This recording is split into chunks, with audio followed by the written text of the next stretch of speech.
নিরীহ ব্যক্তিকে ফাঁসানোর চেষ্টা করছেন মৃত গৃহবধূর বাপের বাড়ির লোকেরা। অভিযোগ পাড়া প্রতিবেশী ও ছেলের বাড়ির লোকদের। পাড়া প্রতিবেশীরা অভিযোগ করে বলেন, মেয়ে দীর্ঘদিন অসুস্থ থাকলেও একটি বারের জন্য দেখতে আসেননি পরিবারের লোকরা। মেয়ের মৃত্যুর পর মেয়ের বাড়ির লোকেরা উল্টোপাল্টা বক্তব্য দিয়ে ছেলের বাড়ির লোকদের ফাঁসানোর চেষ্টা করছেন, এমনই অভিযোগ করছেন ছেলের বাড়ির আশেপাশের লোকজন। তারা বলেন, ছেলে রিন্টু দেব একজন সহজ সরল নিরীহ ব্যক্তি। নিজের স্ত্রীকে প্রচুর ভালোবাসতেন। স্ত্রী অসুস্থ হওয়ার পর তিনি প্রচুর সেবা যত্ন করেন। স্ত্রীকে সুস্থ করে তোলার জন্য তিনিও তার পরিবারের লোকেরা আপ্রাণ চেষ্টা করেন, কিন্তু মেয়ের বাড়ির লোকদের থেকে কোনো সহযোগিতা পাননি। স্ত্রী মারা যাওয়ার পর তিনি বর্তমানে এক শিশু কন্যা নিয়ে অসহায়, যদিও তার পরিবারের লোকেরাও পাড়া প্রতিবেশীরা তার পাশে রয়েছে।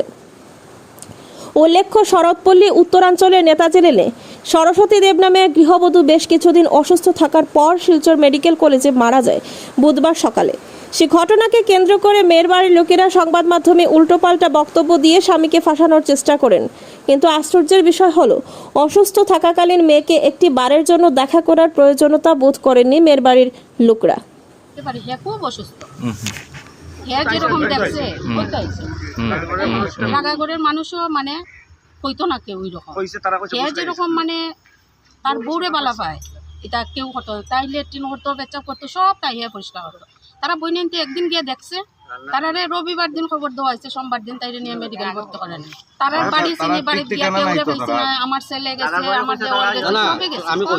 তারা রবিবারে খবর দেওয়া হয়েছে, ভাই গিয়া খবর দিছে যে আমার বাইরে গিয়া রবিবারে গিয়া তারা ঘর তারা পাঠানো হয়েছে গিয়া তুই গিয়া তোর শ্বশুরবাড়ি গিয়া শরীর অসুস্থ যে হে গেছে গিয়া তার বড় বাইরে পাইছে না, তার বৌদিরে পাইছে। বৌদিরে কইছে যে এরকম এরকম তাই তো ফাউ ফুলি গেছে গিয়া, তার বৌদি উঠিয়া কইছে যাও যাও মেডিকেল যাও, মেডিকেল গেলে সব হয়। হ্যাঁ, এই কথা কইছে।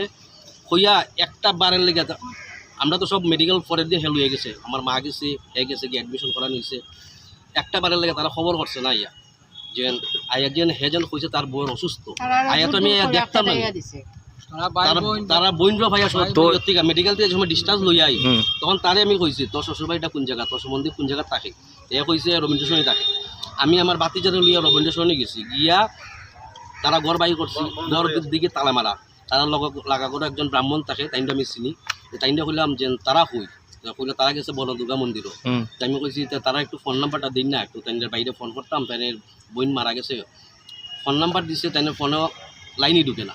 তারপরে তাইনটা কইছি একটু আইলে কইবাইন যে তার বইনটা মারা গেছে, একটু তাড়াতাড়ি ইমার্জেন্সি যাওয়ার লেগে তারা কন্ট্যাক্ট পাওয়া যান না। এরপরে বহুত কষ্ট করি আমার ওই যে বাতিজা একটায় তার আরেকটা বইনের নাম্বার করতে লইছে, লইয়া ওই বইনটা জানানো হয়েছে। এটা কটার সময় জানানো হয়েছে? সময়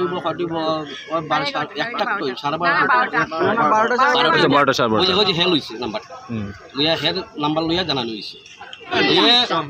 তার বোর তোলা কাটতে কাটতে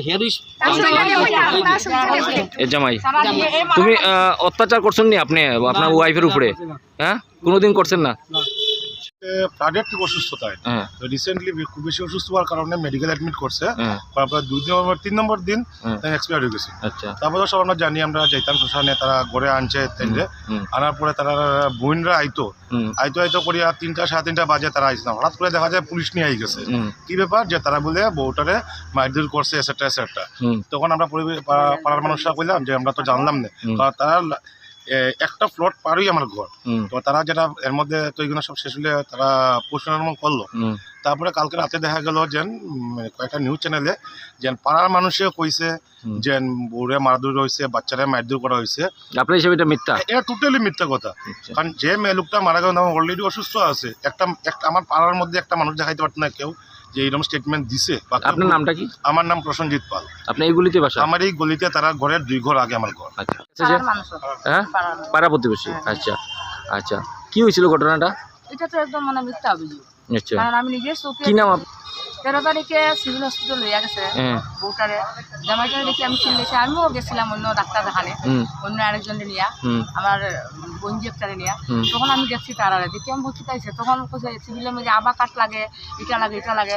তখন আমি কাউন্টারও দিয়া মানে সবাই সরাইছি ভিড়। আমি বলছি একটা পেশেন্ট, তোমার শরীর খারাপ তাই তোমরা কার্ড দাও তাড়াতাড়ি। তখন তো কার্ড দিছে, দেওয়ার পরে তারা দেখাইছে ডাক্তার। আমি তোমরা ডাক্তার দেখাইয়া তোমরা উঠে যাও।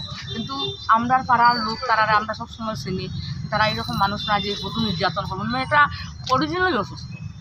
অসুস্থ মানুষ কিরকম ডাক্তারের